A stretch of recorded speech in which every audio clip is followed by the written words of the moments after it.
Now that you've watched part 1 of how to floss, this is your part 2 video. This is more up and close version of flossing. So make sure that you've chosen your floss and that you have an adequate amount. It's going to be about an arm's length of floss, so about 10 inches or so to 12 inches. Once you have the floss in your hand, you're going to make sure that it is in good shape so that you can properly clean your teeth. And you're going to begin to wrap the floss around your middle fingers, leaving about a finger's length or so in between the floss. So just double checking that it is anchored to your middle fingers and that you can pull it tight and manipulate it without it breaking. So you want to use your index fingers and your thumbs in order to manipulate the floss and get a good sturdy hold on it. This is going to be your key to properly cleaning your teeth when you're in there.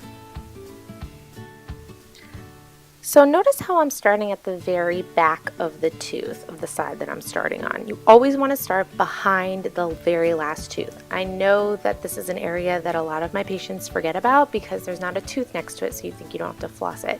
But you actually do, because a lot of plaque and bacteria gets stuck behind there and calculus can build up really quickly. So always get the very back of the tooth. Notice how I also changed in between the floss. I wiggled in between the teeth and then I wrapped in that C shape we talked about in the other video, and I go up and down 3 times on either side of the tooth. So here's a slightly different angle of flossing those back teeth. And then what you're doing is you're changing the floss in between every single time to not reintroduce new bacteria.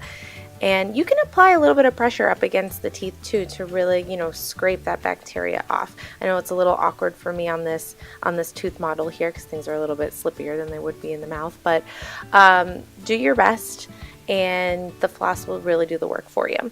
So emphasizing the pattern, do every single tooth one next to another, changing the floss every single time. This becomes a technique, so you do have to practice it.